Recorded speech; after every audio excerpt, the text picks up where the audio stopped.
من أنا من أنا من أنا.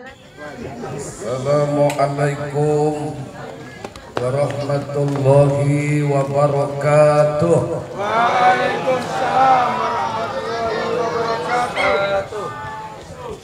Alhamdulillah wassalatu wassalamu ala sayyidina rasulillah sayyidina wa maulana Muhammad ibn Abdullah wa ala alihi wa ashabihi wa mawala.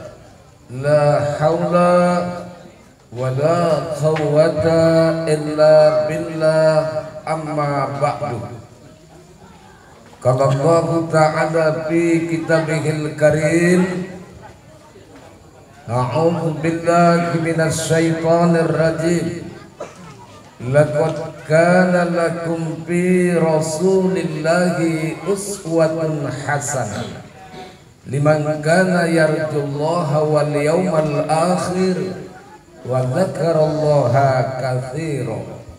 Shadaqallahul azim wa sadaqa Rasulullahun Nabiyul Karim.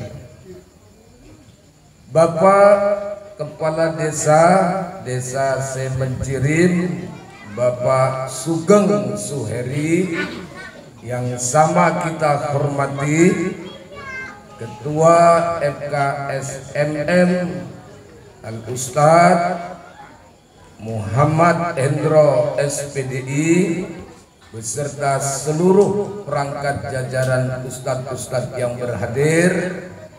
Berikut Bapak Kenajiran Musola beserta jajaran, Bapak Kepala Dusun, Bapak Ishak Azhari, masih dari keluarga Bapak Bupati Serdang, Bapak Azhari Tambunan.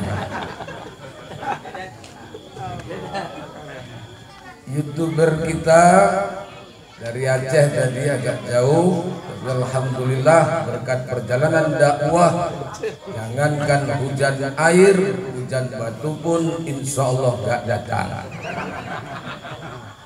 Bapak Ibu hadirin, para adik-adik remaja, anak-anak ustadz anak-anak yang berhadir malam hari ini, tidak bisa Bapak sebutkan satu persatu. Semoga kita semua yang hadir dimuliakan Allah. Kiranya Allah, walaupun masih dalam situasi COVID-19, tapi alhamdulillah Kabupaten Deli Serdang sudah berada di level 1. Jadi artinya kita tidak pakai masker pun alhamdulillah terkondisi, apalagi dengan tadi ada siraman dalam bentuk amplop, mungkin ini agak lebih menjauhkan kita dari COVID-19. Puja syukur kehadirat Allah, Zat wajibal wujud, Tuhan yang telah mengatur alam ini, yang telah memberikan nikmat lahir batin kita. Malam ini kita dapat berhadir di dalam rangka memperingati maulidnya junjungan kita. Salawat yang akmal kepada Sang Habibullah, kekasih Allah, yang dalam bahasa Thariqah selalu disebut, kalaulah tidak karena Nabi kita Muhammad Sallallahu Alaihi Wasallam, maka Allah tidak akan pernah menciptakan seluruh alam ini. Itulah yang disebut dengan istilah Kaji Nur Muhammad. Dan ini rawinya qoti dalam bentuk karena disampaikan oleh Tuan yang bernama Syekh Abdul Qadir Al-Jailani dalam kitabnya yang bernama Siratus Salihin. Inilah yang menunjukkan bahwa benarlah keberadaan Rasulullah itu merupakan pelita alam ini. Mari kita selawat Pak. Allahumma sholli ala Sayyidina Muhammad Allahumma sholli ala sayyidina Muhammad. Insya Allah semoga kita dapatkan syafaat dan pertolongannya. Hadirin, tidak ada teh manis. Oh, pas teh manis keluar. Hadirin, sejarah banyak mencatat orang-orang besar. Ada orang yang besar disebabkan karena hartanya, tapi di saat ia jatuh bangkrut, kebesarannya hilang sampai di situ saja. Adapun orang yang menjadi besar disebabkan karena jabatan, tapi di saat ia jatuh pensiun maka hilang pula kebesarannya sampai di situ. Adapun orang menjadi besar karena dia dibesar-besarkan oleh orang lain. Bila terjadi satu pergeseran nilai, maka hilang pula kebesarannya sampai di situ. Tapi Rasul yang kita peringati maulidnya malam ini, beliau menjadi besar bukan karena harta, beliau menjadi besar bukan karena jabatan, beliau menjadi besar bukan karena dibesar-besarkan oleh orang lain, tapi beliau besar karena memiliki akhlak dan kepribadian yang sangat mulia. Pantas kalau Allah memuji di dalam Al-Quran, wa innaka la'ala khuluqin azim, sesungguhnya benar ya Muhammad, bahwa sesungguhnya engkau memiliki budi pekerti yang amat mulia. Dalam hal ini pula lah muncul yang namanya Imam Al-Busairi. Di dalam kasidah burdahnya beliau mengatakan, kal badri fi sarafin wa juhri fi tarafin wal bahri fi karamin wa duhri fi himamin. Rasul itu tinggi martabatnya bagai rembulan, indah laksana cahaya terang benderang, dermawan bak samudra luas membentang, tabah dan ulet laksana masa. Oleh karenanya pantas kalau Rasulullah itu kita jadikan contoh, kita jadikan teladan di dalam kehidupan kita. Bahkan akhlak Rasulullah bukanlah sesuatu yang keluar dari hawa nafsunya. Wa ma yantiqu 'anil hawa illa in huwa illa wahyu yuha. Ya. Bahwa apapun yang keluar dari Rasulullah bukanlah dasar dari hawa nafsunya, tapi yang keluar itu adalah dari wahyu Allah. Maka wajarlah setiap perkataan Rasul, setiap perbuatan Rasul, karena ini asalnya dari wahyu, maka itulah yang disebut dengan sunnah. Maka wajarlah kalau sunnah itu sesuatu mulia. Tapi diteruskan di sini bagi orang-orang yang merasa paling sunnah, saya nggak bilang hina, tapi itu sangat-sangat berbahaya. Nah, oleh karenanya apa sih sunnah Rasul yang perlu kita kerjakan, yang perlu kita lakukan? Sunnah Rasul itu sangat banyak, dan kadang dalam konteks sunnah itu kita mendapatkan satu nilai-nilai yang disebut dengan hadis Rasulullah Sallallahu Alaihi Wasallam. Dan hadis ini merupakan warisan Nabi. Maka Nabi mengatakan, taraktu fikum amrayni ma in tamassaktum lam tadilu bihima kitabullah wa sunnatar rasul. Aku tinggalkan untukmu dua perkara yang kalau kamu berpegang kepada kedua-duanya, niscaya kamu tidak akan sesat selama-lamanya. Apa itu? Quran, hadis. Cuma untuk memahamkan Quran hadis bukan dipahamkan sendiri. Kadang-kadang kan banyak sekarang ini memahamkan Quran, memahamkan hadis pakai ilmunya sendiri, minimal terjemah, kan gitu ya. Padahal tidak. Untuk memahamkan Quran kita butuh ilmu alat, namanya ilmu nahwu, ilmu sorob, ilmu mantik, ilmu bayan, ilmu balaghah. Untuk memahamkan sunnah atau hadis itu sendiri kita butuh yang namanya matan hadis, sanad hadis, rawi hadis, bahkan sebab-sebab daripada turunnya hadis itu. Ini yang kadang-kadang kita nggak punya. Banyak orang yang kadang mengatakan inilah hadis, inilah maksudnya, padahal bukan itulah yang dimaksud oleh Rasulullah. Hadirin yang kami muliakan, karena ini sudah agak larut malam, hampir setengah 11, maka penjelasan tentang Maulid Nabi ini kita nggak usah lama-lama. Ya Bu, ya Bu, insya Allah jam 1 selesai.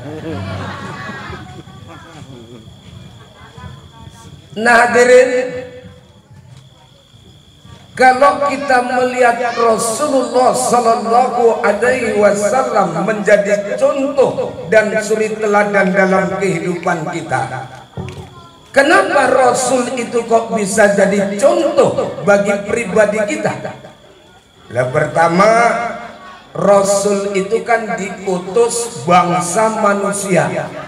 Makanya ada ayatnya surah At-Taubah, laqad ja'akum rasulun min anfusikum, bahwa sesungguhnya telah datang seorang rasul dari kaummu sendiri. Maksudnya apa? Karena rasul manusia, kita juga manusia.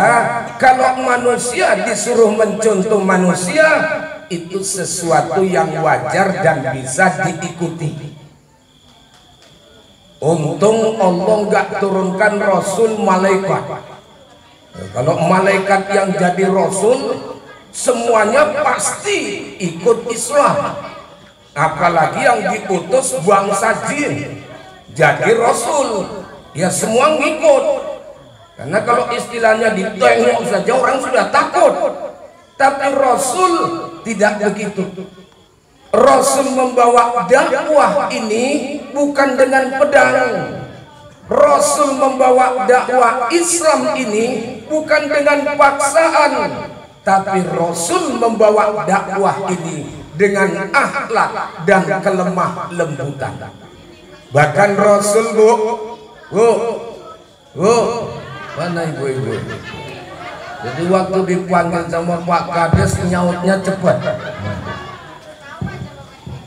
Tahu saya, ya tahulah.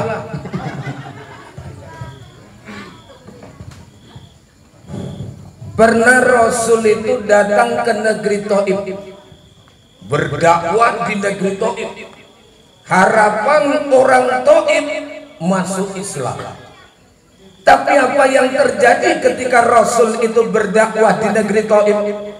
Lemparan batu, kotoran-kotoran unta ditujukan kepada Nabi kita. Bahkan dalam kisah itu sampai malaikat Jibril mendatangi Rasulullah, mengatakan akan membantu Rasulullah. Ya Muhammad, kau nggak senang atas perlakuan penduduk Taif itu? Katakan kepada Jabal Uhud. Jabal Uhud ini Pak, gunung yang panjangnya 7 km. Panjang betul. Saya akan cabut tuh Jabal Uhud. Saya akan timpakan ke penduduk Taif supaya mereka tewas mengenaskan. Tapi apa jawaban Rasul? Jangan ya malaikat Jibril, sebaliknya malah Rasul berdoa, Allahumma hdi qaumi fa innakum la ya'lamun. Ya Allah, ampunilah penduduk Taif karena dia tidak tahu. Bisa jadi bapaknya hari ini kafir, tapi bisa jadi pula nanti generasi dan turunannya menjadi muslim. Itulah sesosok Rasulullah yang punya jangka panjang. Dan keberadaan Rasul, jangankan yang seiman, yang tidak seiman pun didoakan oleh Nabi. Kenapa demikian? Karena setiap makhluk ini pada dasarnya dari Allah. Itu makanya kalau istilah kaji tauhid, segala yang baharu tidak pernah memberi bekas bagi tabiatnya kecuali izin Allah. Disitulah muncul kalimat dalam surat Yasin terakhir, idza arada syai'a an yakula lahu kun. Kun.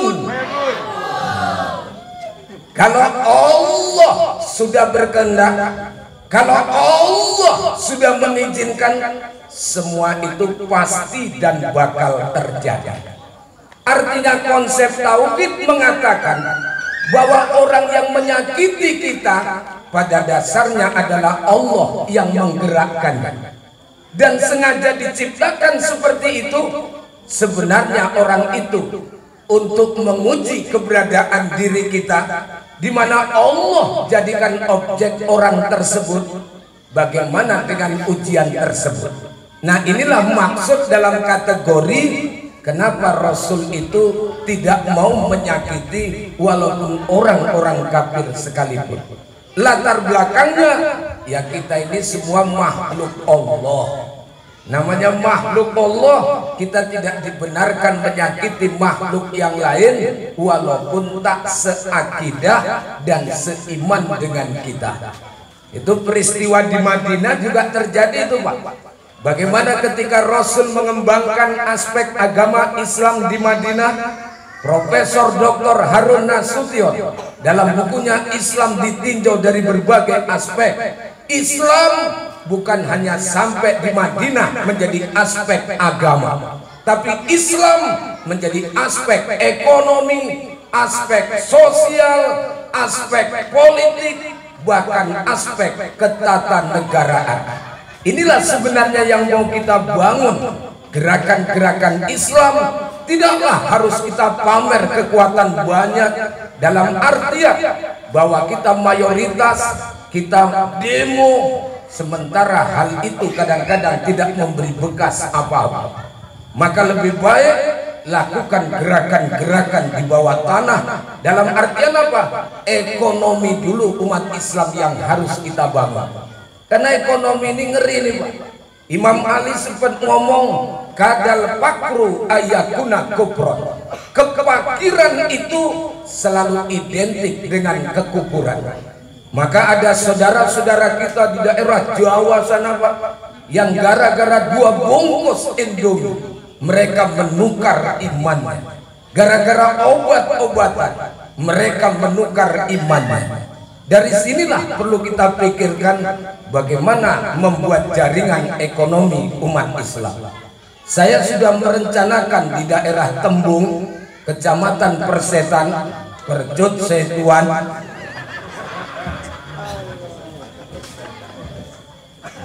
ada majelis taklim kita, ibu-ibu dari 33 majelis taklim, kayaknya kekuatan kita ada sekitar 33.000.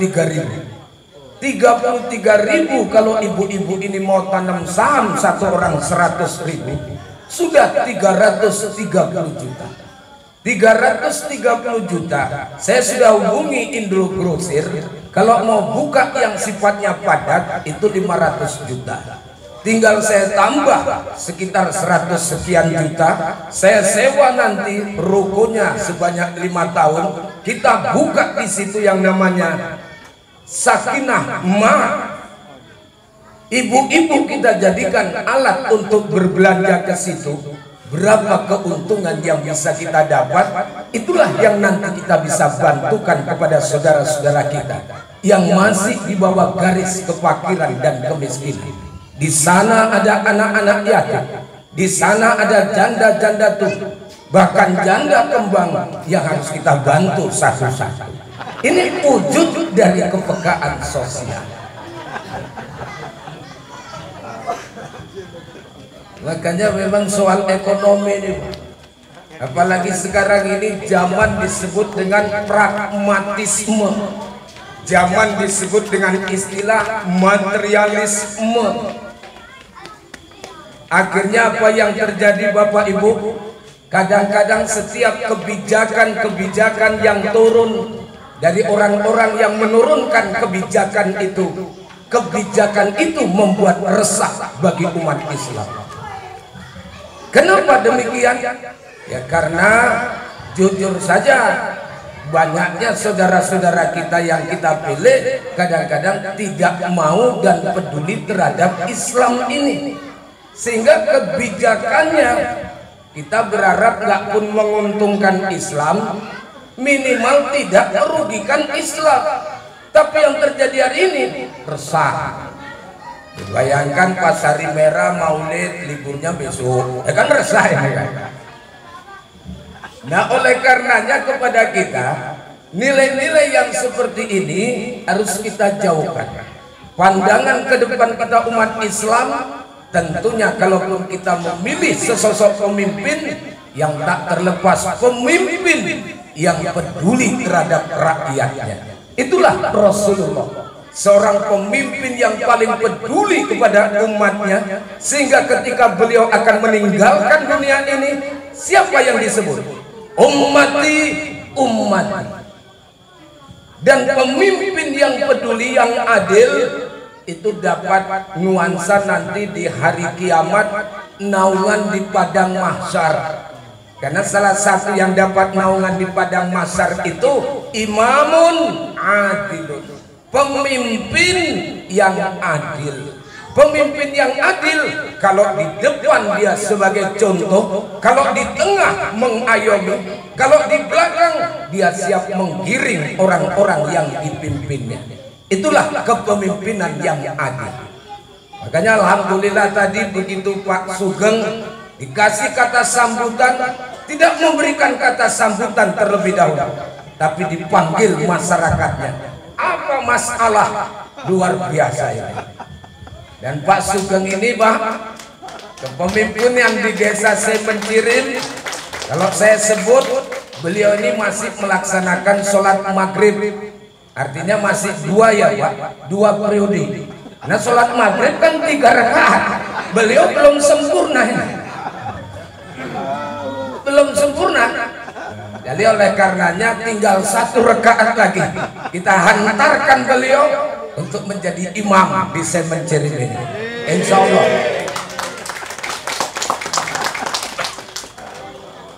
Apalagi beliau sudah janji nanti saya masuk, insya Allah jalan sudah bagus, insya Allah.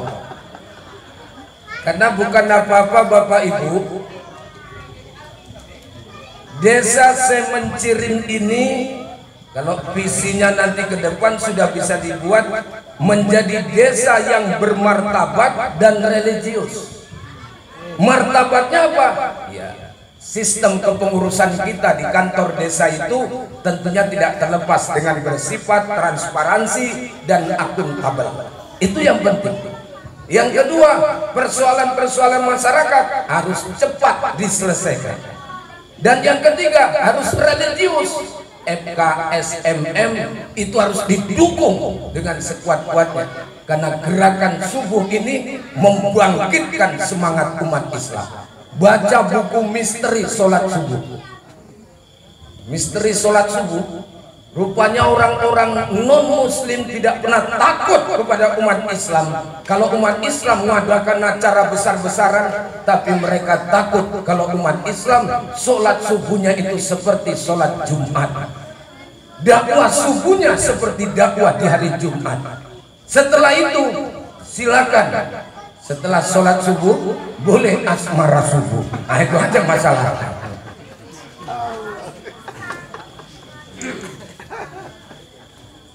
Nah hadirin yang kami muliakan, sunnah Rasul bukan tegak dalam aspek ibadah saja.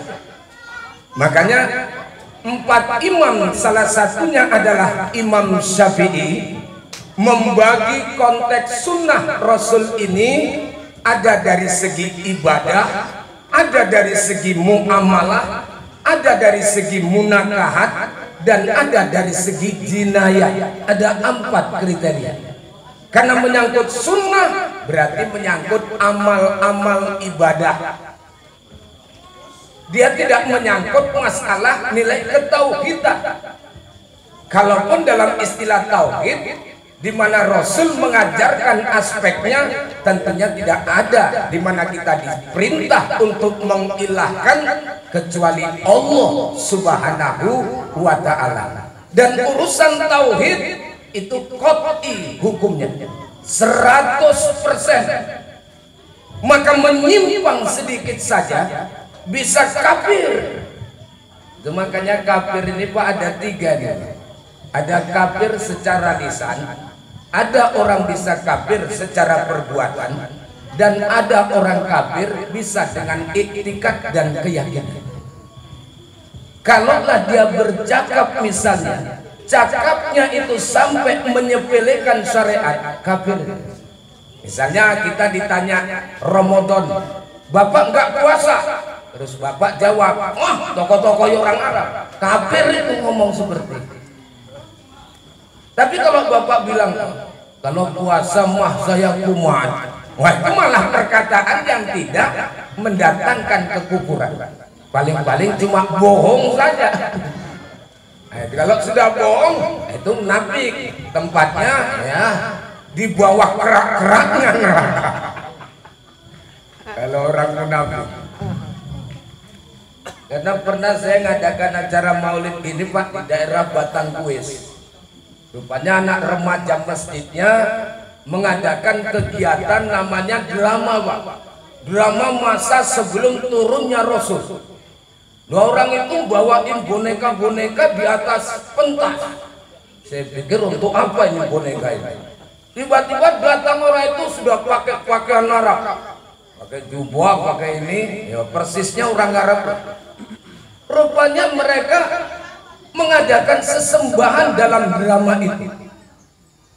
Disembahlah patung itu Lata, Uzza, Manat.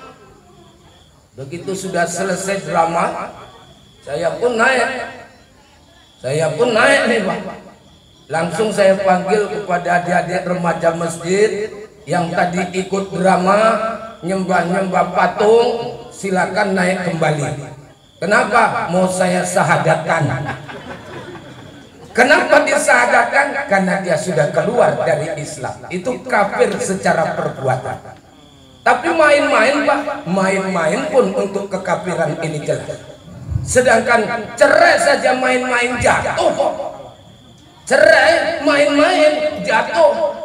Misalnya dia bilang main-main, Dek, ku cerai kau Dek, jatuh. Ku talak kau Dek, jatuh. Ku tolak kau Dek, ya jatuh, orang ditolak bininya gitu. Ini makanya tidak boleh kita umat Islam main-main terhadap nilai perceraian. Karena cerai ini hak suami kepada istri. Makanya ada pendapat kalau dia emosi Pak, emosi itu sesuatu yang diusahakan. Dan kita mazhab Syafi'i tetap menyatakan jatuh total. Kalau mabuk Pak suaminya, dia bilang cerai sama istrinya, mabuk juga sesuatu yang diusahakan. Itu bisa menjatuhkan hukum. Jadi hukum. Tapi kalau mengigau dalam tidur, mengigau enggak jatuh, karena enggak mungkin mengigau diusahakan. Misalnya dalam ngigau suaminya ngomong ku cerai kok Dek, ku cerai kok Dek, dibangunkan istrinya ngapain? Saya mimpi kayaknya udah mau nikah. Astagfirullahaladzim, memang menghayal saja kerja. Masak covid pandemi. Nah ini termasuk. Tapi itu bukan haknya istri. Kalaupun istri ngomong ku cerai kok bang, ku cerai kok bang, sampai bibirnya jontor 2 meter, itu nggak pernah jatuh hukum, karena itu haknya daripada suami. Jadi hati-hati juga ini Pak kita. Karena pernah datang jamaah, saya tanya, sudah berapa kali Bapak ucapkan? Ya udah ribuan lah, astagfirullahaladzim. Asal bertengkar ya ini saja yang diucapkan. Nah, kalau sudah begitu jatuhlah ribu-ribuan itu. Kalau sudah jatuh talak 3 terhadap istrinya, tak boleh dia balik dengan istrinya itu, kecuali istrinya kawin sama orang lain, diceraikan sama orang lain, baru bisa kita ambil kembali. Cuma kalau didramatisir bisa juga, walaupun perbuatannya nggak benar tapi halal. Misalnya ada seorang suami mentalak istrinya 3, nggak bisa balik, istrinya pun akhirnya suruh kawin sama orang. Cuma seminggu ya, nah misalnya, nah ini honornya.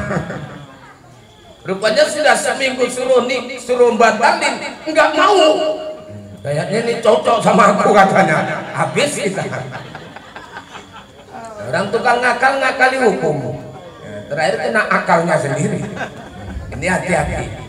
Makanya yang perlu kita contoh pertama dalam tatanan kehidupan Rasulullah untuk menghidupkan sunnah, pertama dari segi aspek bangunan rumah tangga. Karena jujur Pak, baik buruknya satu bangsa tergantung dengan masyarakatnya. Baik buruknya masyarakat tergantung dalam satu rumah tangga. Maka ciptakan rumah tangga sebagaimana yang diungkap oleh Rasulullah, baiti jannati baiti jannat. Rumah tanggaku surga sama aku. Tunaikan setiap kita suami istri punya hak dan punya kewajiban. Tunaikan kewajiban suami, tunaikan kewajiban istri, baru suami istri bisa menuntut akan haknya. Ya Bu, Bu, dalam rumah tangga pimpinan siapa? Ngakunya. Kenapa? Ayat Quran ngomong ar-rijalu qawwamuna 'alan nisa. Laki-laki pimpinan bagi perempuan. Maka tugas suami dalam rumah tangga menurut daripada sunnah Rasul membimbing istrinya. Saya berkali-kali ngomong istri ini diciptakan dari tulang sulbi. Kalau dalam sejarah manusia Pak, yang langsung diciptakan dari tanah itu laki-laki. Nabi Adam diciptakan langsung dari tanah. Kalau perempuan diciptakan dari sulbinya Nabi Adam. Makanya yang open sama tanah itu laki-laki. Siapa yang menguasai tanah kebun? Laki-laki, bukan perempuan. Itu diciptakan langsung dari tanah. Kalau perempuan dari tulang sulbi. Tulang sulbi ini bengkok. Maka wajarlah kalau perempuan pun keadaannya sering bengkok. Tugas kita lah laki-laki untuk meluruskannya, sehingga pergunakan nilai sunnah-sunnah itu tadi. Ketika kita berhubungan suami istri, gunakan nilai sunnah. Ya Rasul nganjurkan kalau kita berhubungan suami istri saja Bu, karena itu bakal menciptakan regenerasi, disuruh baca doa. Apa doanya? Tetap menuju ke Allah. Bismillah, Allahumma jannibna syaiton wa jannibis syaiton ma razaqtana. Supaya apa? Supaya bunyi petir. Kalau sudah bunyi hujan. Mikir ibu itu betul kali itu, enggak, bukan itu. Supaya apa? Supaya ketika kita berhubungan suami istri jauh dari syaitan. Kalaupun nanti lahir nih anak, jadi anak yang soleh. Dan untuk jadi anak yang soleh bukan terjadi dengan sendirinya, tapi anak yang soleh memang harus diciptakan. Makanya dalam agama kalau kita ngikuti sunnah Rasul, lahir anak disuruh mengajankan. Ini banyak orang yang fatwa ngajankan dari jenis kelamin anak. Anak laki-laki ajarkan, anak perempuan komatkan. Bukan itu. Yang ajan, yang komat ini bukan anaknya, bukan status anaknya. Yang hujan bukan karena doa tadi.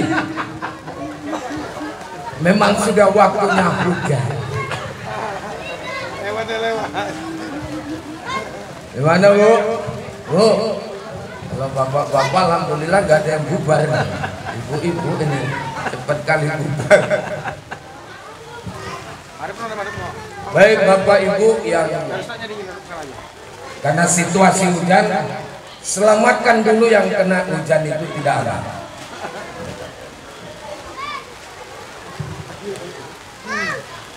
Jadi Bapak Ibu, yang ajan atau komat bukan tergantung jenis kelaminnya laki itu anak, tapi tergantung kepada pelaku yang melakukannya. Ini gambaran ini Pak, karena saya ngaji dengan Tuan Guru Haji Okam Mas'ud. Tuan Guru Haji Okam Mas'ud itu muridnya Asyik Tuan Arsad Talib Lubis, ulama besar di Sumatera Utara. Dan beliau mengatakan dalam fatwanya itu, ajan komat bukan terletak kepada jenis kelamin bayi laki perempuan, tapi terletak kepada yang melakukan tadi. Kalau begitu bapaknya walaupun anak perempuan ajankan dia. Tapi ketika lahir laki-laki, bapaknya merantau. Misalnya yang ada ketua perwiritan ibu-ibu, maka ikomahkan dia. Seperti itu. Banyak perlu diluruskan ini. Karena kalau di Tembung ada yang memfatwakan ajan komat terletak kepada bayi, malam tuh jadi pembahasan ustaz terus itu. Tahulah ustaz Tembung ini Pak, rujukannya Sabilal Muhtadin, rujukannya Matlaul Badrin, itu rujukannya.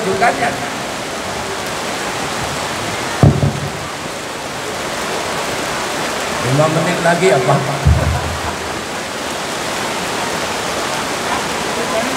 Mana Bu? Aman Bu? Bu? Aman? Yuk kita jalankan yang sunnah. Karena ini hujan, sunnahnya apa Bu? Sunnahnya apa? Ini hujan. Nah, doa.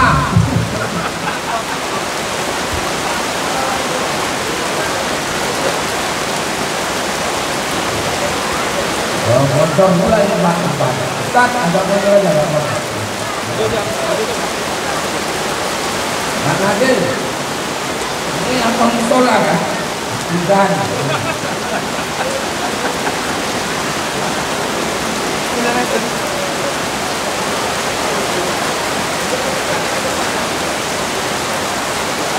Nah inilah perintah-perintah sunnah yang diajarkan oleh Rasul. Lahir anak, ajan, komat bukan terletak kepada jenis kelamin, tapi terletak kepada yang melakukan dan yang melaksanakan. Itu dia. Dan kalau mampu ayahnya, akekahkan Pak. Anak yang diakekahi dengan anak yang tidak diakekahi itu berbeda. Kalau di dalam kitab Sabilal Muhtadin, dalam bab udhiyah wal akikah, dikatakan kalau kita punya anak tidak diakekahi, nanti kalau orang tuanya meninggal dunia, dia berdoa agak lama nyampenya. Tapi kalau diakekahi, cepat nyampenya. Kalau perempuan 1 kambing, laki-laki 2 ekor. Nggak sanggup 2, 1 pun nggak apa-apa, yang penting akekah. Pakai apa Pak? Kambing. Kambing siapa Pak? Bebas. Kambing tetangga mau dipotong nggak masalah, urusan polsek nanti. Kan itu ya. Yang penting jalankan sunnah. Kan itu ya. Setelah itu anak botlok.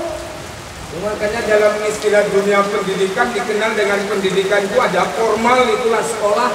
Informal itulah pendidikan dalam rumah tangga, non formal itulah pendidikan di luar. Jadi anak dari umur 0 sampai 6 tahun ini pendidikan informal.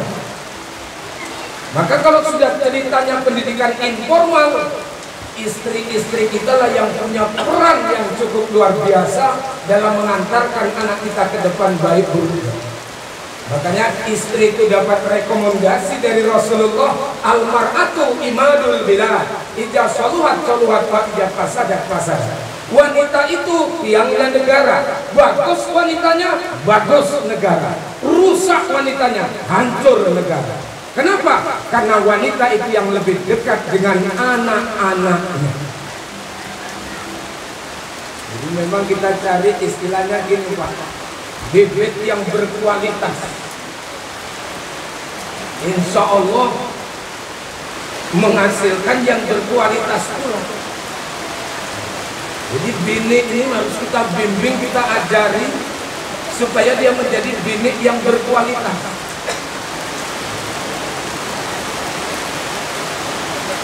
Ini Rasul. Jadi oleh karenanya Pak, ikuti ini sunat-sunat dari kehidupan rumah tangga. Kehidupan juga bermasyarakat diatur oleh Rasulullah. Bagaimana kita bermasyarakat yang baik? Malam inilah dalam perumahan, komplek perumahan Mencirim 1, kita sudah menunjukkan nilai silaturahim kita, kebersamaan kita, kekompakan kita, sehingga kita pun tidak pecah kemana-mana, kita tetap satu. Walaupun ke depan bulan 3 kita tetap satu. Insya Allah. Jadi Bapak Ibu, karena situasi juga, inilah maulid malam ini. Kebetulan maulid malam ini Pak, hujannya cukup deras.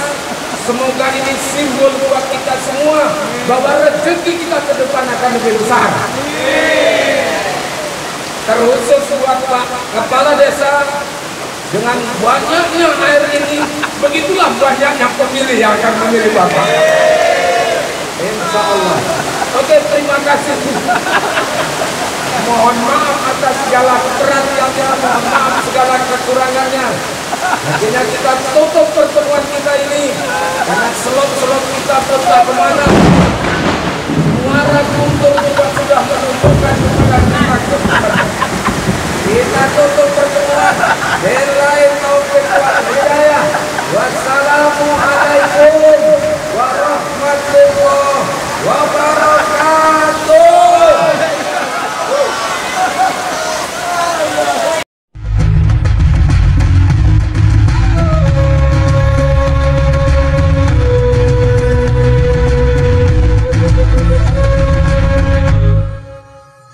Lihat warna merah nih, tekan tombol subscribe,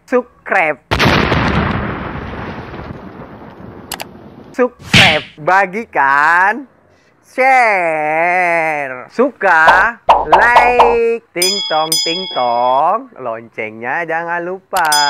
Insyaallah, semoga video-video yang ada di Mencirim Syariah berguna bagi sahabat dakwah. Assalamualaikum warahmatullahi wabarakatuh.